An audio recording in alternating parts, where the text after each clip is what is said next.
Welcome to the deep dive. We cut through the noise, get straight to the insights. And today, wow, we're diving into a really striking economic reality.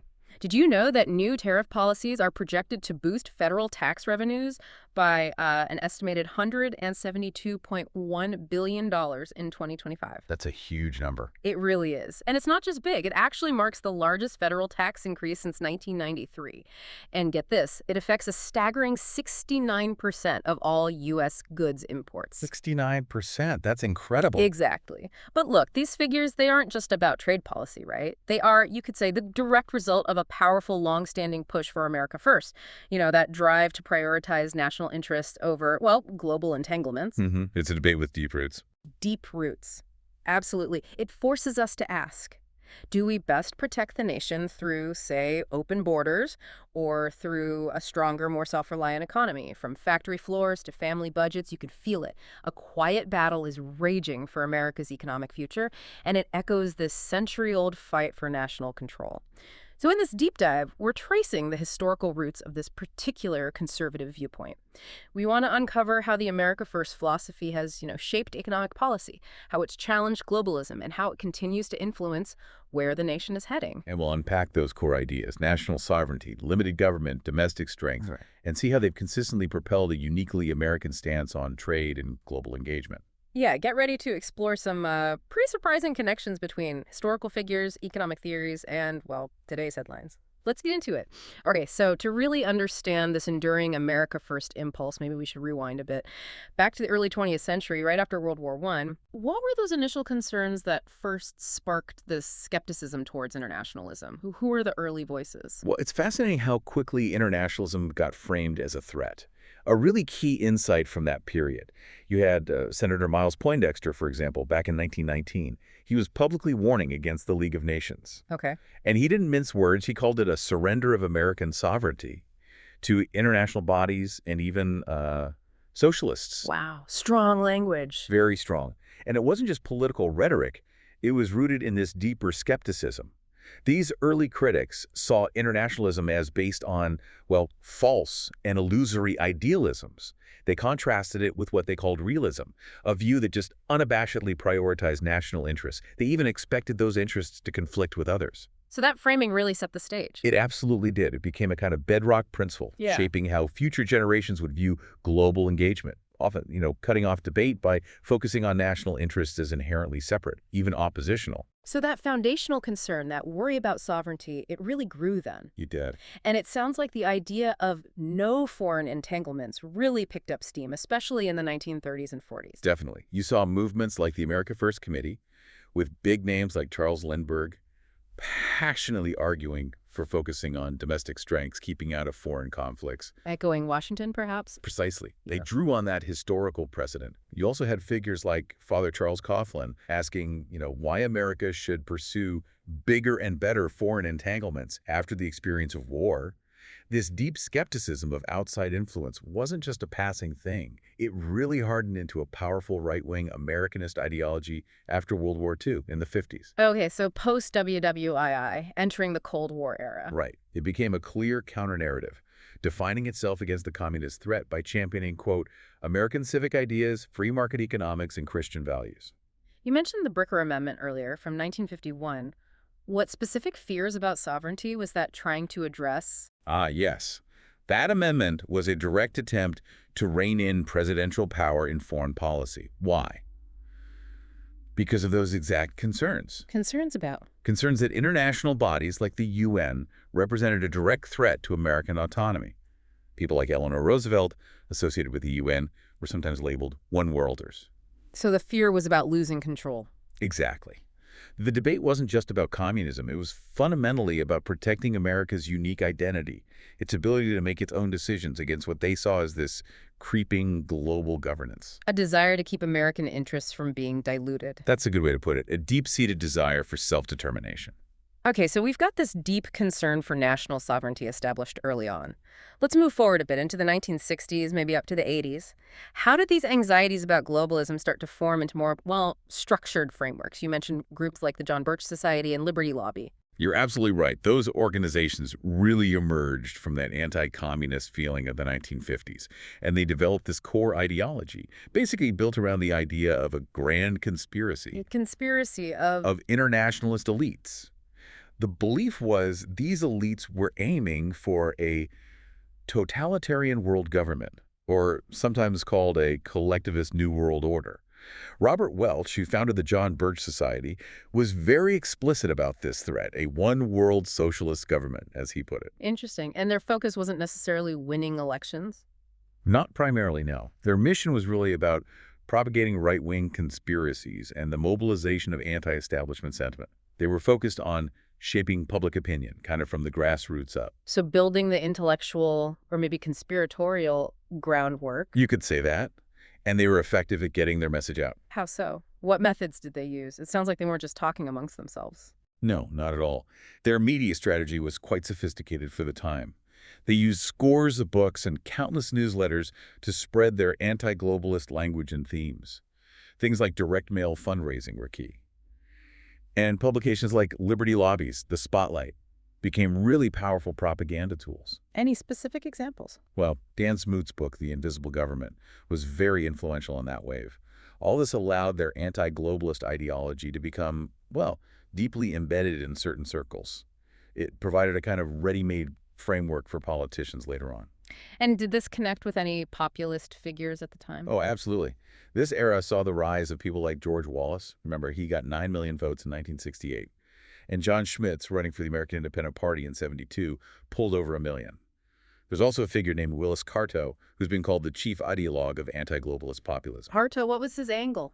His brand of populism drew on themes from way back, the late 19th century Populist Party. You know, a disdain for usurers and faraway rentiers, a sense of solidarity among workers. But crucially, Curto explicitly tied this populism to a strong nationalism and a foreign policy that, in his words, would place the interests of the United States ahead of those of any and every other nation. So connecting that domestic economic frustration directly with a nationalist foreign policy. Exactly. That became a very powerful recurring theme. Okay, so these movements are tapping into public sentiment with these anti-globalist, nationalist ideas. But underneath a lot of this, there's a distinct economic philosophy, right? Yes, definitely. How did thinkers like Friedrich Hayek provide that sort of intellectual backbone for limiting government, championing free markets ideas that seem central to this America First economic view? Right. Hayek is a key figure here. Yeah. He was a really strong defender of what's called laissez-faire capitalism, basically keeping government hands off the economy as much as possible. His core argument was that government intervention disrupts the smooth functioning of a free market economy. And worse, it then generates the need for additional corrective intervention. A kind of feedback loop. Exactly. He called it a vicious circle. Government trying to fix problems actually creates more problems, leading to bigger government and eventually, he feared, pushing society towards socialism. So for conservatives influenced by Hayek, the goal is minimal government. Minimize the size and role, yes. That leads to advocating for policies like deregulation, tax cuts, privatization, what's often called supply-side economics. The idea is these policies stimulate growth, which then creates a broader tax base. It's fascinating, though, how this economic view connects to broader social values for conservatives. How do they argue that problems like inflation or unemployment might reflect an erosion of, say, traditional institutions? You've hit on a really core aspect there. For many conservatives, social order is deeply rooted in tradition and authority. And they often argue that the market itself, with its constant emphasis on social mobility and getting ahead, can actually undermine those foundations. Interesting tension there. It is. They stress the vital importance of what they call intermediate institutions, things like the family, the church, the local neighborhood. These are seen as crucial buffers, protecting individuals from both the impersonal market forces and potential government overreach. So balancing individual economic freedom with community stability. That's the fundamental question they're grappling with. And this ties into views on inequality, too. So? Well, from this perspective, inequality, especially if it's seen as linked to things like individual productivity or the functionality of hierarchy, even culture, isn't just seen as natural, but sometimes as functional. Functional? In what way? The idea is it provides incentives for success, helps maintain social order. So consequently, there tends to be skepticism towards big government, social engineering programs to fix poverty. Mhm. The preference is often for policies that aim to foster virtue and social order, but primarily within those intermediate institutions. Okay, let's fast forward now. As we get into the more modern era, it really is compelling how these long-standing ideas, these principles, seem to resurface, especially with that slogan, America First. In the 1990s, you had the paleo-conservatives, Right, a faction really emphasizing tradition, nationalism, limited government. and they were giving these anti-globalist arguments kind of new intellectual weight, weren't they? Claiming the Republican Party had sort of lost its way, abandoned its conservative roots. Absolutely, and the most prominent voice for that anti-globalist populism back then was Patrick J. Buchanan. Buchanan's presidential runs, right? Exactly. Right. During his campaigns in 92, 96, 2000, he explicitly campaigned against a new world order. That famous line, "When my right hand goes up, their new world order comes down." Powerful imagery. Very. He really brought these ideas, which had maybe been on the fringes, back into the mainstream political conversation, connecting them directly to concerns about national sovereignty, economic independence. And it's really hard not to see how that historical line leads towards Donald J. Trump. The connection seems pretty direct. He became really the global face of right-wing populism, and his campaigns explicitly used anti-globalist populism as a kind of unifying ideological worldview.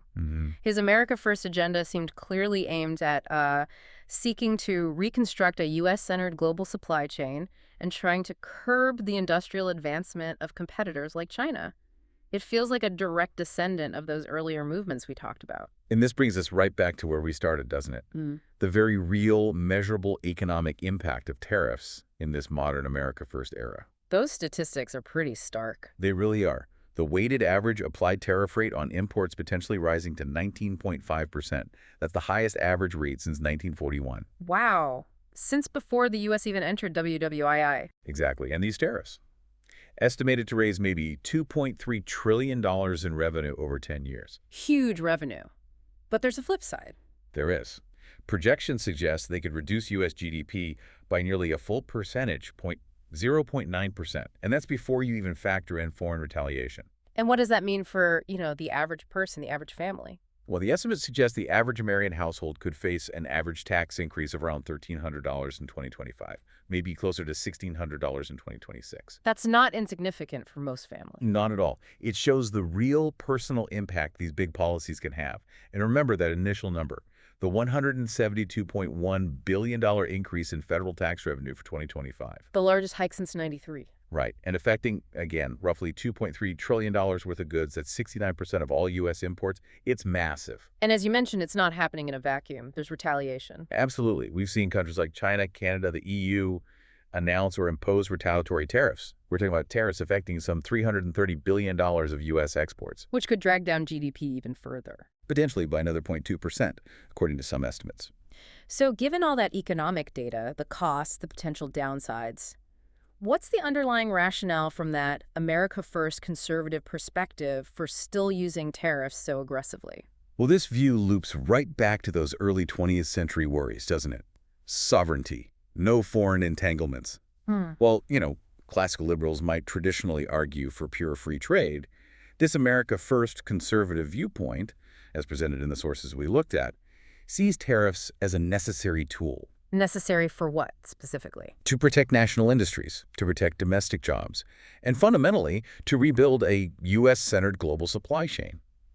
From this perspective, short-term economic pain or adjustments are seen as, well, maybe necessary sacrifices. Sacrifices for the bigger goal. The bigger goal of securing national interests, national autonomy, against what are perceived as globalist threats. It's prioritizing national strength and self-reliance, sometimes above immediate economic efficiency. It's that idea again, national interests first, even if there's a cost. It's a very clear manifestation of that principle.